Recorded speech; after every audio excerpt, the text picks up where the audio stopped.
Do you even care? Do you even care? He doesn't care. Hello there everyone, I'm Diesel, and welcome back to another recipe video from the Curry Furry. Last time, I hinted a little bit at what this video was going to be about, and that is, of course, Thanksgiving. More specifically, leftover Thanksgiving turkey. Well, it would be, but this video is going up so heckin' late that now it's just about leftover turkey from the holidays in general. One of these days, I will get a proper upload schedule. But hey, if you ended up having turkey for Christmas this year, then guess what? This video could still apply. I mean, we'd have to rework the title a little bit here, but that's beside the point. But regardless of if it's from Thanksgiving or Christmas, this video is about what to do with all that holiday bird meat. More specifically, the stuff you don't end up finishing and then just stare at for the next week because you're already sick of it. You might be the type that has a large family that only eats a little bit of turkey. Or maybe it's just you and you wanted to make a whole turkey for, reasons? And now you've got a whole fridge full of regret.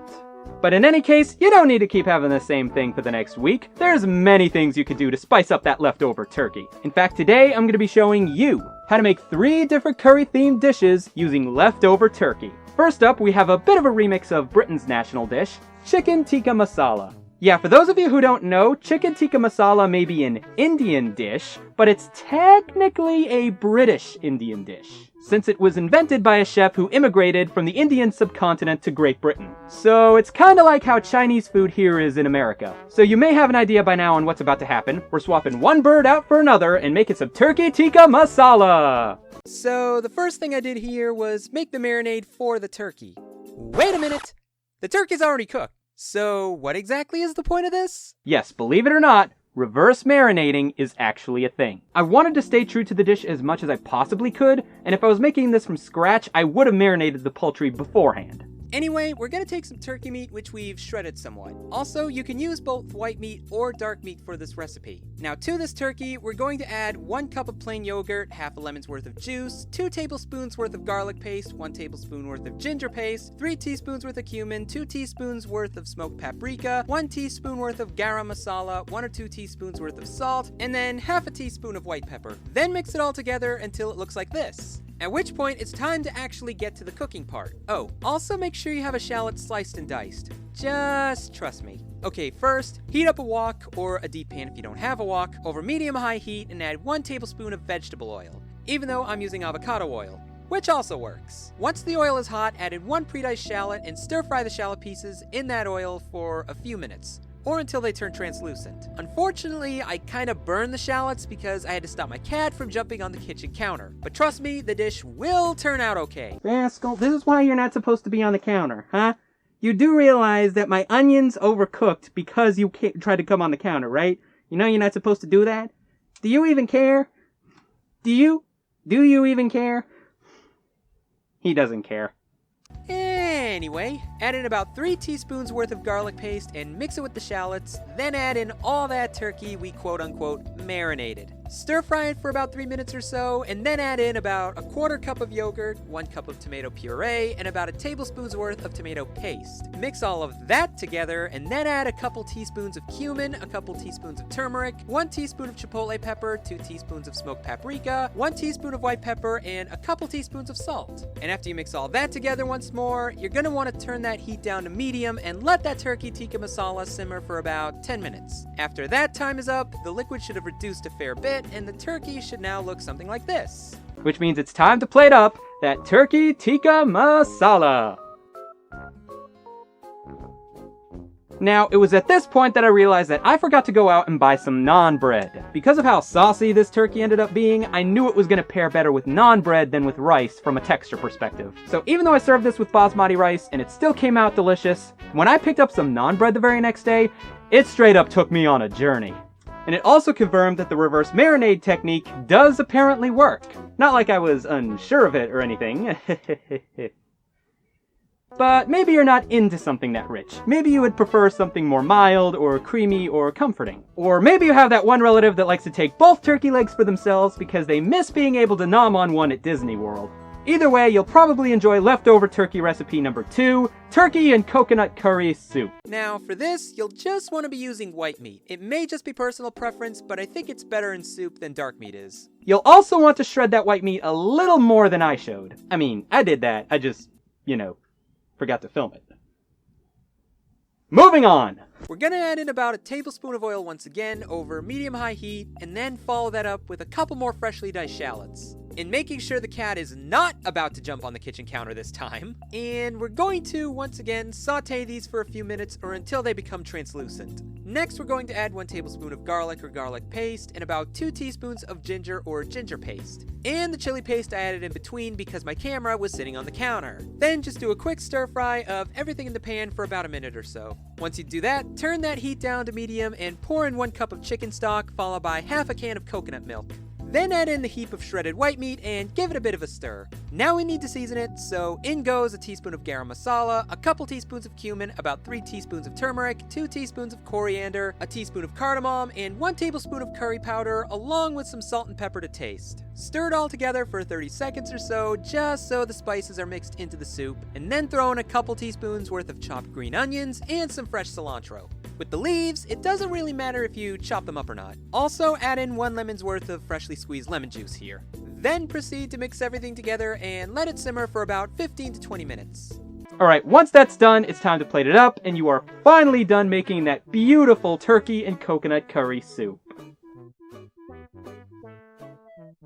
Now, this soup wasn't really spicy, if at all, which is good because I wanted this recipe to be a bit more on the mild side. However, if you want a soup that's more on the wild side, simply substitute the chili paste for diced fresh chilies and cook them at the same time as the shallots. And if you do use fresh chilies, make sure to choose those chili peppers wisely. Playing the floor as lava might be fun, but playing the soup as lava? Unless you're actually a dragon, there's only one way that game can end. But what if you're not into soup, or something on the healthy side in the slightest? Maybe you want something with a little more crunch, something fried and a little bit greasy. Because this is America, and we will fry anything from butter to frickin' soap. So I think it's safe to say that holiday leftovers are probably closer to the normal end of the fried spectrum.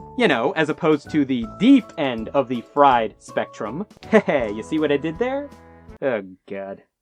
Anyway, I could have taken some turkey, balled that up, and deep fried that, but I wanted to make something just a teeny bit more, well, refined than just that.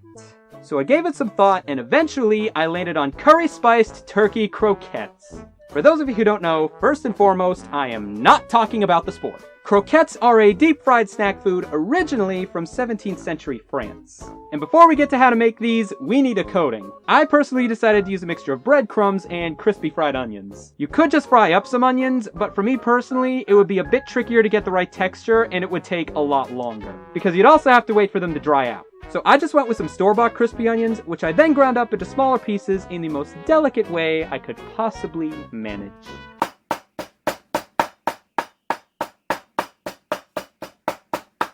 Woo! That felt good! I swear I don't have a problem. Anyway, now we can get on to actually forming the croquettes themselves. So we got our crushed crispy onions right here, about 1/3 of a cup, and to them we're going to add 1/2 cup of plain breadcrumbs. And in a separate bowl, which I ended up moving the breadcrumbs into, put in about 2.5 to 3 cups of shredded turkey. It can be white meat or dark meat, it doesn't really matter, along with about 1 cup of stuffing, depending on how bready you want your croquettes to be. Quick tip, you can also use mashed potatoes instead of stuffing. And if you have any veggies you would want to add, now would be the time to dice those up and throw them into the mixture. I didn't cause, well, as I've stated before, I'm not a big fan of veggies on my table. Texture and whatnot.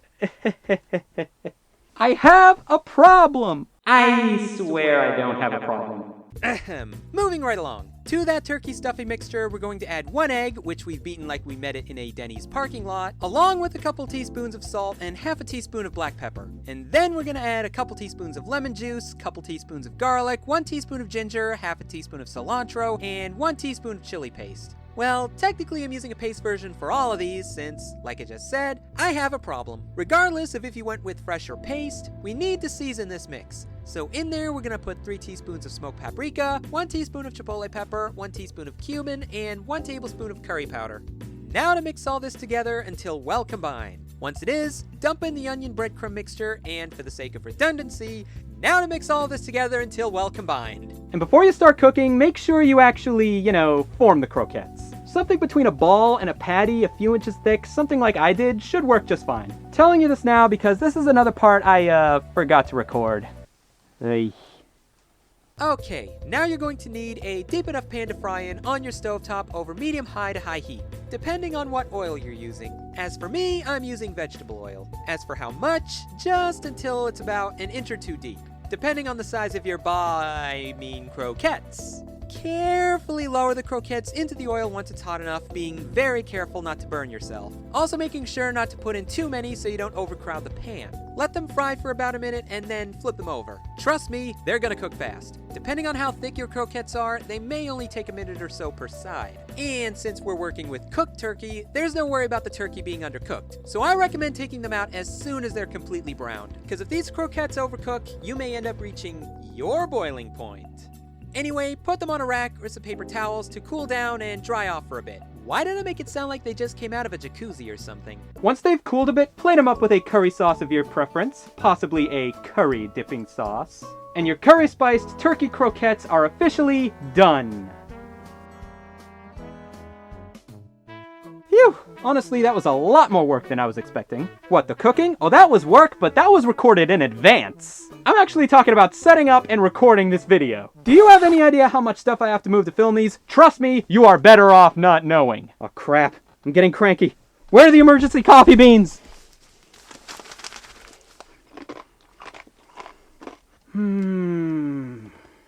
Okay, I think we're good now. Okay, I'm back.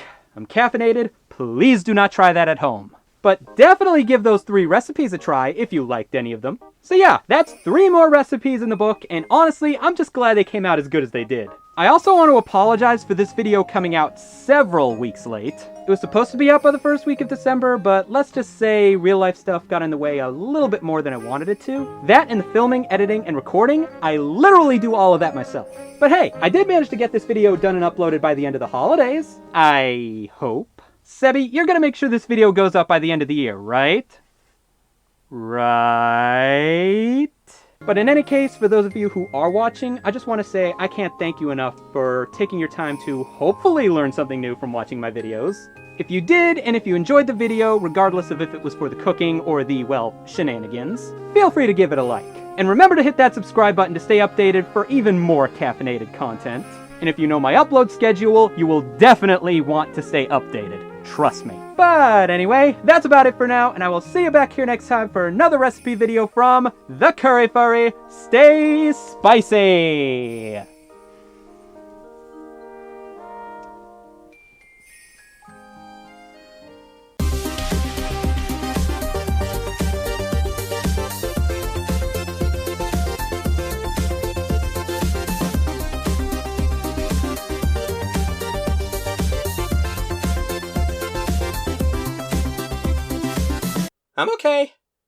I'm okay.